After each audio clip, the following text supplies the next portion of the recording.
Good afternoon, CFM. It is Wednesday. It is time for a low and slow workout. So do 3 minutes of cardio and then grab your kettlebell. It is okay to grab a relatively challenging kettlebell because we're not doing too much with it. It's some posture drills. And we're going back to one of our low and slows that we did back in the beginning that I really like because it has some asymmetric training in it.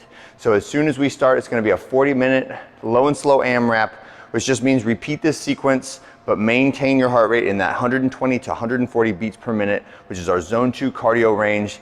And that will be the entire workout for today. We'll have a little bit of time for cool down at the very end. So begin with a bear crawl, right? So bear crawl, just crawling on the hands and feet all the way down, all the way back.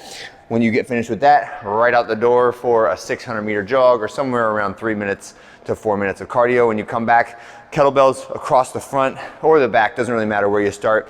And we're gonna do this asymmetric core sequence, starting with suitcase carry. So suitcase carry is, I have the kettlebell on one side and I am intentionally flexing my core and more so on the opposite side to prevent me from leaning over, succumbing to the gravity of that kettlebell. I'm being active on the opposite side core as I'm walking. When I finish each leg of the suitcase carry, I'm gonna perform 5 reps of a kettlebell clean. So that's from the hips to the shoulders, and then switch hands and walk again opposite side suitcase carry, and then 5 more cleans on that side. When I finish the 5 more cleans, and don't forget to turn your watch around, so I'll demo this on my left hand. When I finish the suitcase carry, the next 2 are going to be a wader carry.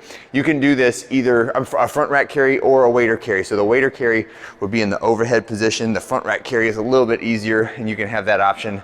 If you pick a heavy kettlebell, sometimes the overhead is just a little bit more challenging. But front rack, I want to see the elbow pointed down and forward, not out to the side, okay? Make sure the elbow is pointed down and forward and your knuckles are all in line with your chin when you do this. When you finish that 40-foot walk, now we're gonna do push press, so dip, drive, press, lock out overhead, dip, drive, press, and then swap to the other side.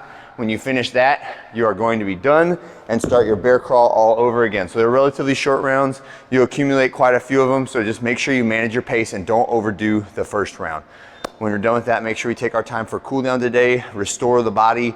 Low and slow is a perfect day. It's like just faster than active recovery, but not so fast that you cannot maintain a conversation the entire time. You should feel very pleasantly winded when you finish with this, but it should not tank you for the rest of the day. It should be a restorative workout. Have a great one. I'll see you guys on Thursday.